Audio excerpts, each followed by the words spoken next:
The making of a global society is in fact the accomplishment of a noble goal, heralding the establishment of a common global system that will be run with the participation of all nations of the world in all major and basic decision-making processes. And the definite route to this sublime goal. Scientific and technical capacities, as well as communication technologies, have created a common and widespread understanding of the world society and has provided the necessary ground for a common system. Now it is incumbent upon all intellectuals, thinkers, and policymakers in the world to carry out their historical responsibility with firm belief to this definite route. I also want to lay emphasis on the fact that the Western liberalism and capitalism, like communism, has reached to its end since it has failed to perceive the truth of the world and human as it is. It has imposed its own goals and direction on human beings with no regard for human and divine values, justice, freedom, love, or brotherhood, has based the living on an intensive competition securing individual and collective material interests. Now we must learn from the past by initiating collective efforts in dealing with present challenges. And in this connection, and in closing my remarks, I wish to draw your kind attention to two important points. One, it is absolutely possible to improve the existing situation in the world. However, it must be noted that this could be only achieved through the cooperation of all countries in order to get the best out of the existing capacities and resources in the world.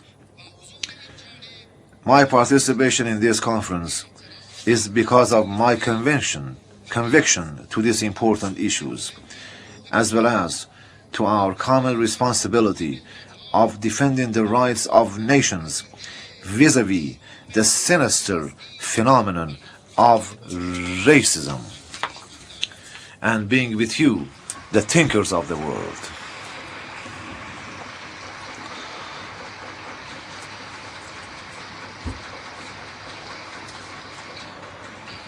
Two,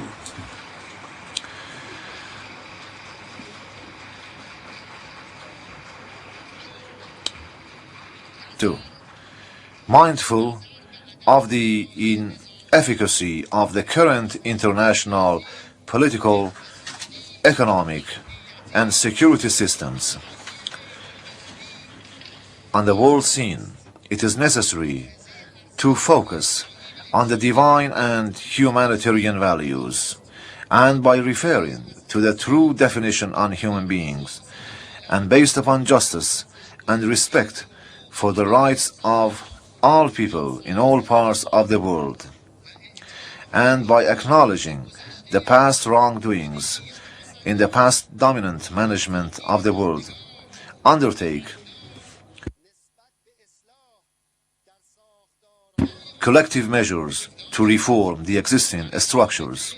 In this respect, it is crucially important to reform rapidly the structure of the Security Council, including the elimination of the discriminatory veto right and change the current world financial and monetary systems.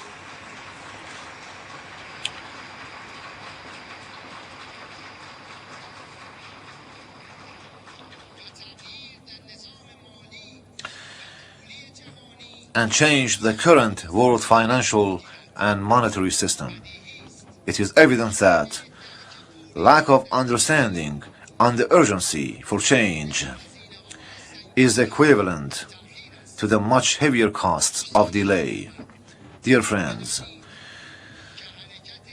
beware that to move in the direction of justice and human dignity is like the natural rapid flow in current of a river.